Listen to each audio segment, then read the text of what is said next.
Тооллогыг хоёр янзаар хийн. Худалдагчийн тооллогын зөрүү зарах үнээр, нярууны тооллогын зөрүү өртөг үнээр тооллогын хуудсан дээр үүснэ.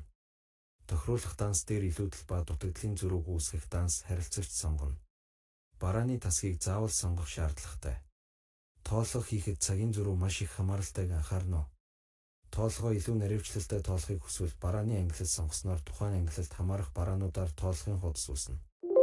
Мэдээллийг бөглөж үлдэгдэл татах дарснаар тооллогын хуудасд үүсгэсэн хугацааны барааны үлдэгдэл гарч ирнэ.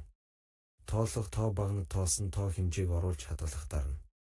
Тооллого зөрүүтэй бол зөрүү дүн орж ирнэ.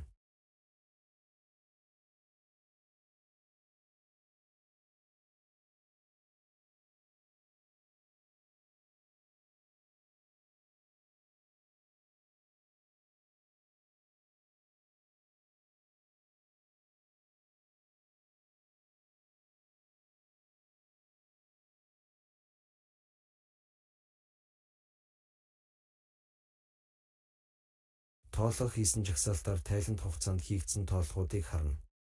Тухайн тооллого дээр дарж тооллогын хуудас руу шилжиж болно.